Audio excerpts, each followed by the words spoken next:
Good evening. My name is Jim Scheppke. I'm a resident of Salem, and my comment concerns the July 1st election of school board officers, which I observed as a concerned citizen. Having served as director of an Oregon state agency for 2 decades, I'm very familiar with our Oregon Public Meetings Law.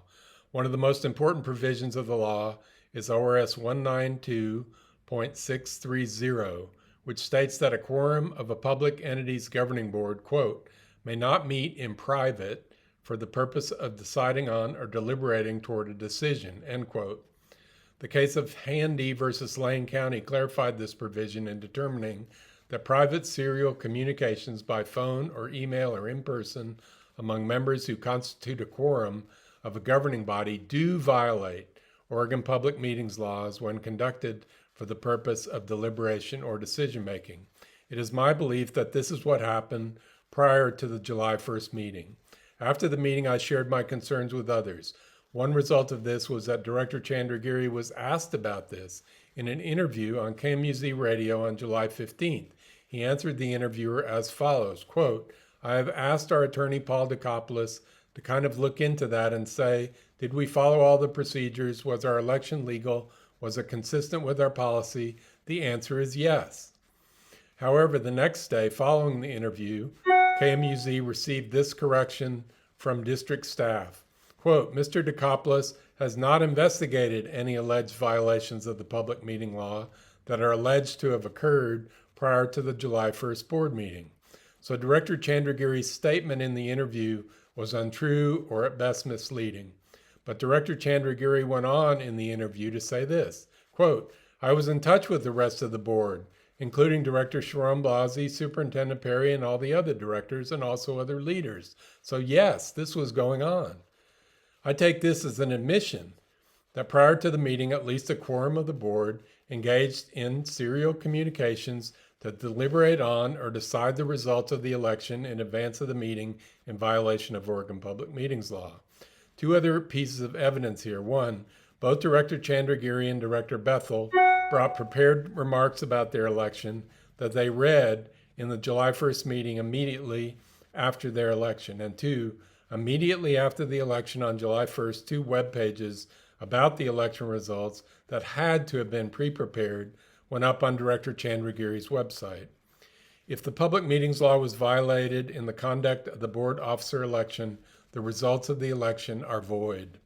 If I'm wrong about this, I would like to hear from Directors Chandragiri, Bethel, Hyen, and Kylo that they did not engage in serial communications prior to the July 1st meeting to deliberate on or decide the outcome of the election. I would like to hear from each of them at this meeting. Thank you very much. Good evening, Superintendent Perry, Board Chairperson Chandraga, members of the board, and concerned community members. I am the parent of 2 school-aged children. One of my children is currently enrolled in middle school in the Salem-Keizer public school system. I give testimony today in regard to the presence of school resource officers in Salem-Keizer public schools. In the last few months, you have heard or read testimony from community members, including students and parents. These community members have shared firsthand how SROs on campus have affected them personally, stepping out of their comfort zones, and for many engaging in the public space for the first time. They have given testimony about how police presence in school changes the learning environments on campus, how it reinforces the school to prison pipeline, and how funds from our already money-strapped district should not go toward a healthy, well-funded police department. While Salem-Keizer Public Schools is the 2nd largest district in Oregon, Salem and Keizer are still small enough for us to be individually and directly connected in our communities in a human and social way. So one of the difficult aspects of asking for reassignment of police officers from our district campuses is the implication that those officers are in some way at fault. I'm not questioning the individual integrity of the school resource officers in our district or their effort or their training. But at the heart of this issue, they are not counselors. Their first duty is to enforce the criminal code. Their presence on campus does not contribute to a more equitable system. It does not nurture a sense of increased safety. It does not use funds most wisely to benefit vulnerable students, or general campus safety. Our students are best served by using these funds to bring in additional counselors and social workers who are professionally trained in connecting students and families with resources that help them continue most successfully in school. School boards across the country are making the decision to remove SROs because this is an element of public school system that can no longer be seen as the answer to conflict in school.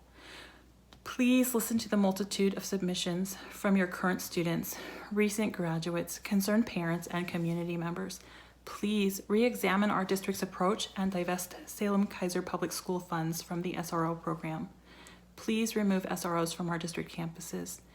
Thank you for the opportunity to address you this evening. My name is Laura Vigeland, and I'm an employee of the Salem-Keizer School District. I'm voting in today to say that I support Latinos Unidos Siempre and our Black, Indigenous students of color in demanding that we remove SROs from our schools.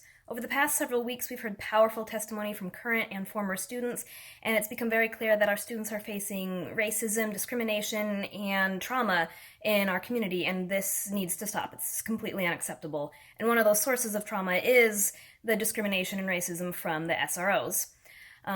So one of the very powerful ways and clear ways that you can act right now is to remove the SROs from our schools permanently, not just temporary pause. Please take these action steps to support our Black, Indigenous students of color and remove SROs from our schools. My name is Clifford Eiffler-Rodriguez. I'm a parent here in the Salem-Keizer School District, and I'm reaching out to you specifically on the topic of school resource officers. I am disappointed by the lack of action by this school board. You keep kicking the can down the road, even though the community has expressed loud and clear that we should end the contract for school resource officers within our district. This is a long-standing issue, and while the volume has increased as more community members become aware of the issue, you've had students of color talk to you about the horrors that they go through when dealing with police officers in their schools. They're treated as criminals, not as students. The community building that purportedly is the basis of this whole program doesn't exist. Our students have been victimized by the police. At the very least, the Salem Police Department has taken a moment to pause the program on their end. That's not enough. It's a PR stunt. Really, you have the power to make this change. Unfortunately, school board members continue to delay, to not take responsibility in making this decision. The community has spoken. We elected you. We're asking you to act. Remove school resource officers. Take up the vote. Talk about it. And stop the fear-mongering. We need to continue to understand that the school board is here to serve the children, not your political careers. Paul Kylo, Marty Hyan, Kathy Goss, you don't have the best interests. You need to resign. You need to move on and allow other community members who are ready to step in and put in the work.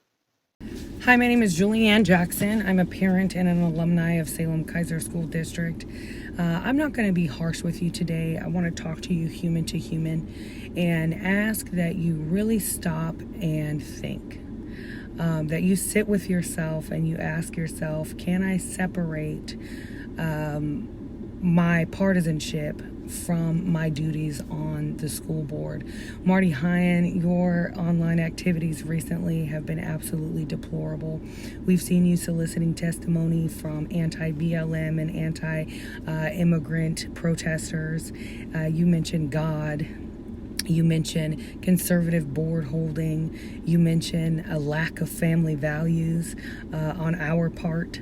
And I don't think there's anything lacking in family values to not want our Black and brown children to be experiencing trauma within the school system. Satya, you've called us extremist.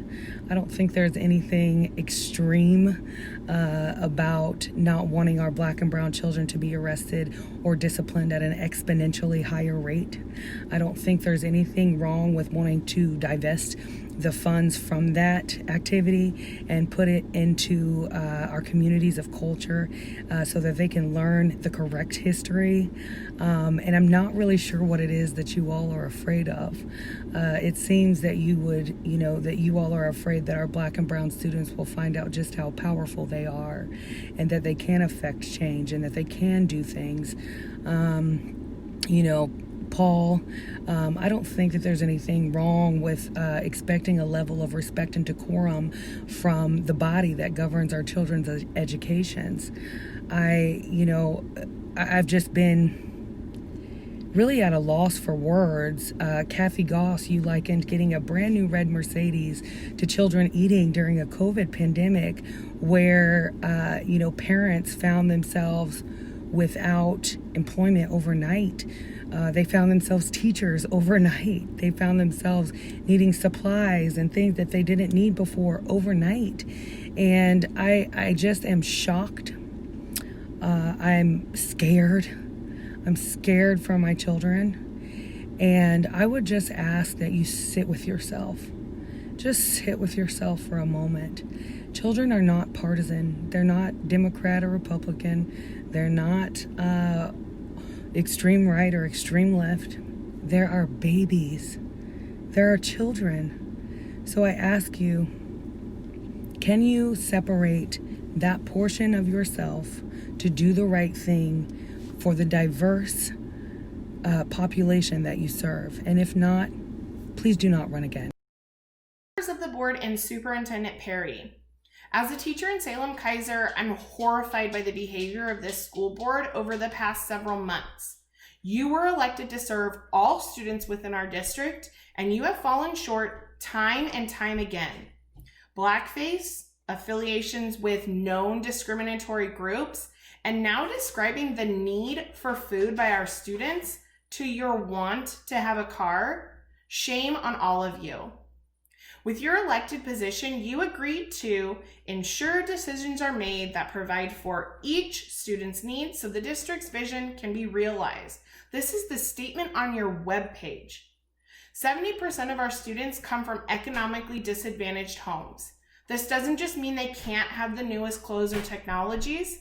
This means many of them are experiencing houselessness and don't know where their next meal comes from. Of the 41,602 students that we serve, this means 29,121 rely on our meals on a daily basis. If we really want to talk about saving some money, let's look. Oh my God, everything. Hello, my name is Aimee Fritsch, and I'm a member of the community who cares about our kids, especially our students in the Salem-Keizer School District. I'm here today to advocate for the removal of all SROs and law enforcement from our schools. As someone who works in human services, I see the impact of the school-to-prison pipeline almost every day. It causes harm not only to our students in the moment, but to their families, and it carries out an intergenerational effect with that kind of trauma starting so young. Right now, you have an opportunity to stop that harm. And I hope that that's what you choose. Furthermore, I believe our students, especially our students of color, when they're telling us that police in schools makes them less, not more safe. I'm asking you today to act in a way that prioritizes true safety, especially for our most vulnerable students. It prioritizes healthy development, and above all, it moves to police-free schools in our district. Thank you. Hi. My name is Mel Fuller. I'm a Salem resident in Zone 7, and I have 2 boys coming into 1st and 3rd grade at Grant in the dual immersion program. I want to say how proud I am of the LUS youth activists. I want to encourage them. They're asking for Salem-Keizer School District to sever all ties with law enforcement, and I want to let them know that they're being heard. I would also like to address the comments by Board Director Kathy Goss that were recently shared by LUS on social media. In summary, Kathy Goss said that it isn't necessarily a school district's job to feed students, and when money is tight, then food programs can and should be cut. I've worked for Marion Polk Food Share for 4 years. I run their Meals on Wheels program, and I'm immersed in food insecurity and poverty issues every day. Food is a basic human right. We hear all the time about kids in our communities going hungry on weekends and holiday breaks because they don't have access to school food. Food programs are accessed by students across the district, and kids of all color use the program. Furthermore, countless studies show that kids who go to school hungry cannot focus and therefore cannot learn. We all have a responsibility to do what we can to make sure that kids are able to focus and learn. While some money to feed kids at school comes from federal programs, some of the money gets decided on local levels by school boards. I ask you, the school board, that when future opportunities come up to help ensure that our students have access to food, that you'll take it. Help ensure that all kids have access to healthy and nutritious food while at school. Thank you. Hello, my name is Brynn Eiffler, and I am a parent here in Salem, as well as a graduate student at Western Oregon University studying to become a high school English language arts teacher. And I am sending a video in to support the students and the initiatives to remove SROs from our school district permanently. I have been to several community meetings listening to the experiences of students and hearing the negative impact of SROs on their life and their educational career. And I want to stand in support with them and uplift their voices and amplify their voices. I also want to ask the board to be compassionate, think critically, and be curious about these issues and listen to these students, because they are standing up and it can be scary. And as a future educator, this is exciting for me to see. And I want all students to be curious, think critically, and just be compassionate. And I hope that as adults, we can be the example of that. Thank you. Chair Chandragiri and members of the board, I had prepared and even recorded my comments late last week. I was planning to refer to the letter you each received from 9 former school board members who served at some point over the past 33 years. That letter asked very specifically for the board to receive training in anti-racism and to report to the public personally on what each had learned. This weekend, I read posts by Marty Hyen that took precedence over those comments. In a Facebook post, Marty said that letters to the board are useless. That is extremely distressing since the board limits time given to public comment. Board members have a duty to read all letters and to respond to letters from the public. More distressing, Marty referred to the testimony of many current and former students about their concerns about the presence of police in our schools. They are sharing their lived experience. They are sharing data that shows that treatment of similar infractions by students of different races are dealt with very differently. The evidence about the school-to-prison pipeline is not someone's opinion. It's based on data. For Marty to label these students' testimony as Marxist is demeaning, dismissive, and just plain wrong. Wanting schools to be about education and for discipline to be delivered in an equitable way by educators in a way that fosters growth in students is anything but Marxist. Each day that I read and interact with this board, I am more alarmed with how little you understand of the experience of our communities of color and how much you demonstrate that you don't care. When will this change? Thank you.